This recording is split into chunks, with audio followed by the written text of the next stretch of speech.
the end of the night, when you look at the box scores across the NBA and you say, oh, they won by 15, 16 points. They should have against the Pelicans team, right? But if you watch the game, you realized it was way too close for comfort for about 3.5 quarters of that game, right? But that's the NBA.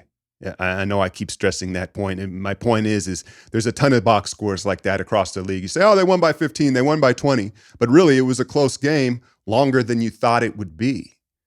They come into New Orleans, Steph returns, no Zion, no CJ McCollum, and the Pelicans with every incentive in the world to continue to lose for Cooper Flag. I think they sit fourth in those sweepstakes right now. And the first thing that I noticed, even before the tip-off, was Jimmy kind of grimacing and holding his shoulder and just like getting ready like that. And the game opens up and he takes a three, takes another quick three, right? And you're like, oh, okay, that's interesting. I guess he's being more aggressive. But as the game progressed and as our offense, we were looking for some juice, Jimmy was just standing in the corner and he took 6 threes. He was 1 of 6. And again, you go back to box score watching. He was effective as an outlet. He finished at the rim. They found him leaking out, and he did his thing late with some fouls. But overall, like, the honeymoon phase is clearly over with Jimmy Butler in the sense of there's no more of that pointing and smiling. He just seemed to be kind of in a bad mood last night, almost as if he was hurt, maybe, his back's hurting him or whatever. Again, it's always understandable that he's chipped up with his playing style. But being on this new team with this new contract, he was like, I got to play. It didn't seem like he necessarily wanted to play last night in New Orleans. If you're saving up for a big purchase, a home, a car, you need good credit. And that's where Kikoff can help so many of you. It's the #1 credit building app in the App Store. Plans start as low as $5 a month. No hidden fees, no credit check, no interest. It's important to understand this isn't a credit line to spend on, but rather to build on. If your credit is under 600, you could jump like 28 points your first month. My daughters, they used it to establish their credit without the temptation of some department store card or something where you can run a bill up on. It was building, not spending. Look, building your credit can happen faster than you expect with Kikoff. So don't wait and get your first month for just $1 at getkickoff.com/alchemy. That's Kickoff without the C. Get 80% off at getkickoff.com/alchemy. Offer applies to new customers. First month only. Subject to approval. Offer subject to change. Terms and conditions may apply. Points start based on Equifax Vantage Score 3.0. Changes for Kickoff users starting under 600 who made the first on-time payment between January 21st and March 24. Payment and credit activity outside Kickoff can have an impact on your credit. Individual results may vary. But to his credit, he was out there and you felt his presence when they needed it.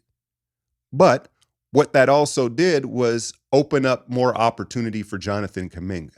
Not just Jimmy being passive within the offense, but no GP2 with the thumb, right? And this has always seemed like the obvious answer to getting Kuminga going. Run him in Steph pick and rolls, whether that's inverted or, either way. As the roller or as the ball handler with Steph, we know how good he sets screens. I thought that did him a favor, getting him going downhill in space with advantage numbers. And then you're seeing him, I had stressed this the moment he came back, play off 2 feet, JK. Play off 2 feet. Not only is that his natural inclination, like physically, but it gives him time for a plan B. When he goes 100 miles per hour and he goes off 1 foot, he gets caught in the air, he's not getting the whistle. How many times have we seen that since he's gotten back? When he plays off 2, not only does it pace himself better to get on balance, but if he doesn't like what he sees, you're seeing the passing, man. You're seeing the passing. Not only does he make the right pass, he's been super accurate with some of those in transition. Some of that hit ahead to Steph, post. He hits some skip passes out of the post that are like right in the shot pocket on time and on target. That's super encouraging. Now, what wasn't so encouraging is, I don't know if you caught this late in the game, one of those Steph pick and rolls, he goes to the line and he grimaces and he holds that right ankle. It's like, oh, that's not great, And so despite all our speculation through that extended time off, it does look like it was still clearly bothering him, and it very may still be bothering him. And then he goes knee to knee with Misi. And listen, we've all gone knee to knee, playing sports at whatever level, and we know how that hurts for a second. If you've ever gone knee to knee on the inner sweep of your knee, it's twice as bad. It's like the funny bone of the knee for whatever reason. That inner sweep where he got it, it's one of those pains where you're like, you got to sit down, you got to take a breath. And so he played a couple possessions. It was almost like Kerr was giving him like the tough love. He was like, no, it's a knee to knee, you're staying out there, right? But overall, yeah, man, a very encouraging game from Kuminga in the GP2 role, where he's probably never going to be that off-ball cutter in the dunker spot like GP2. Very few are. Like GP2 is special in that way. But as the roller, I think he could quickly become more effective than Gary, not just because of his size, but also his passing. He's showing these flashes of being a playmaker. And then you can invert it and he can be the ball handler, and that's what he wants to do. That's kind of feeding his ego and filling his cup a bit. And so like overall, I think that's the biggest storyline is the Steph JK pick and roll and how that can be used, as well as the rebounding. Like Fitz has to change his trousers every time JK gets a rebound, right? And that's, he's never going to be a positional box out guy. It's too late for that habit, in my opinion. But what he can be is that I'm quicker off the ground than you, rebounder. The first and second jump are so quick. If it's in his mind to hunt rebounds, we use the term hunting shots so much in today's NBA. If he hunts rebounds, he'll get you 5 or 6 just because he gets off the ground quicker. And so that was encouraging, he and Steph's chemistry. And then Steph being back, I was watching the game with my cousin last night who's visiting me, and he was the one that pointed it out. Steph did a really good job protecting himself getting downhill. And he had more of a drive and kick mindset, and he didn't want to take a bump on that tailbone. To me, honestly, at this stage in his career, that should be his mindset regardless. When you get to 36, 37, you see LeBron do it too. Like, stay on your feet. Don't hit the ground unless you have to. We know in an NBA game, there's times where you're going to have to, but if you can, stay on your feet. And I thought Steph did a really good job with that, as well as just bringing energy.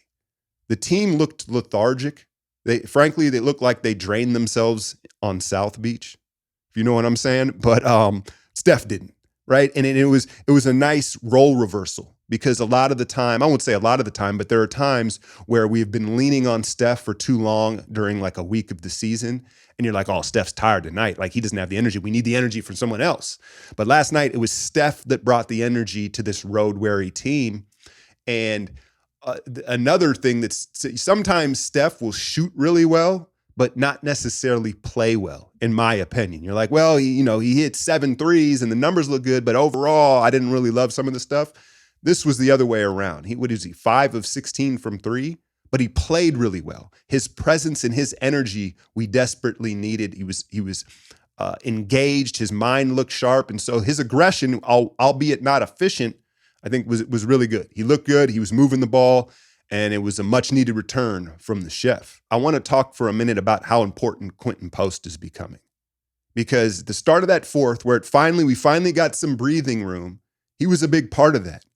And I think it was the start of the second quarter where we start the game like 0 of 9 from 3-point range. In the start of that second quarter, they very deliberately got Quinton Post shots. You could see Draymond hunting him like he used to hunt Clay, or like he hunts Steph. And he missed, I believe, his first 2, maybe even 3. It gets swung to him again on the third time. He doesn't bat an eye. He just strokes it.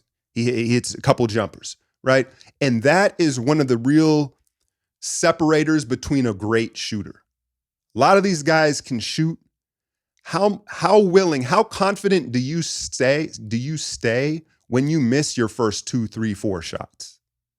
And you look at Moses, who's in a slump right now, right? Where he's still taking the shots because he knows he has to, but does he really believe that, like, oh, this is going down? Or is he just taking it because he knows that's his role and he's got to take it? Quinton Post, a true shooter, he thinks the next one's in every time, no matter what. And that's exciting to see in a 7-footer like that, right? That's the ultimate example is Clay, right? It's just like he could be 0 of 7, come off a pin down, he'll let it go like he's 7 of 7. Quinton Post has that same DNA as a shooter, and you're seeing them empower him with that. And in the start of that fourth, hits that corner three. Or first, he hits the show and go short corner pull up for a man that size. Then, like a no dip three in the corner. The aggression and confidence in a shooter that size terrifies defenses as they're starting to figure out who he is. And so how do you keep Quinton on the floor? Because I thought that was another huge aspect in Kuminga's success offensively was because when there was some loony Jimmy minutes, it got bogged down. When Quinton's in there in the corner or spreading it out, that opens things up for Kuminga. How do you keep him on the floor? Because down the stretch, the Pels, when they were on the ropes, they were like, well, we're going to attack your rookie center in pick and rolls. And they got him out of there pretty quickly. I think that they can play more zone with Post, Jimmy, and Draymond on that front line. Because zone is an IQ thing. It's a feel thing. It's hard to teach zone because there's like a gray area of like where you rotate and when. And I think those three could get on a string and it could work and it could protect Quinton from foul trouble and getting put in pick and rolls that way. Because offensively, he changes the spacing. Obviously, he changes what we can do and who we are offensively. So I think that would be a great way of getting him, keeping him on the floor longer. Now, Draymond, I thought was a step late all night, and that was in part his foul trouble. He ended up fouling out at the end of the game, and some of those fouls, he was just a step late getting over. He was just a beat slow. But I want to credit him because KYP, know your personnel. And when you say that, you usually are meaning, oh, he likes to go left or he doesn't want to shoot that shot and that type of stuff. But he KYP'd Jose Alvarado, who is first team all dog. And Draymond understood that. And Alvarado tried to get him worked up early in the game, and Draymond didn't buy into it. And so even though he had a couple bad whistles, and again, he had a rough night up until the end when he closed out and made some plays for us, he didn't let it boil over and distract the team. And so you live with it, okay? He had a rough night, but at the end, he comes up with a deflection, a couple plays here and there, pings Jimmy on an outlet. And that's why, regardless of how bad he's been playing throughout a game, you want him in there to close because he's a closing guy. When it matters, he's going to show up. And he did at the end of that game. And so, look, as frustrating as it was for like 3 quarters, where it was like, we're really going to get taken out here by Bruce Brown and Kelly Olynyk, like that's really happening. No one's going to remember that. It was a must win that they ended up winning by 16 points. You move on to San Antonio, where I don't care who's playing for them on that night. It's not easy to win in San Antonio. They get a Laker-like whistle at home for whatever reason. And it goes without saying, you got to take care of business. Now, my eyes are on Jimmy and how he's feeling, whether he's moody, whether it's the back, whatever it is. Hopefully you get a little more engaged, a little more energetic Jimmy Sunday in San Antonio. As always, hit that like, share, and subscribe. I'm out, y'all.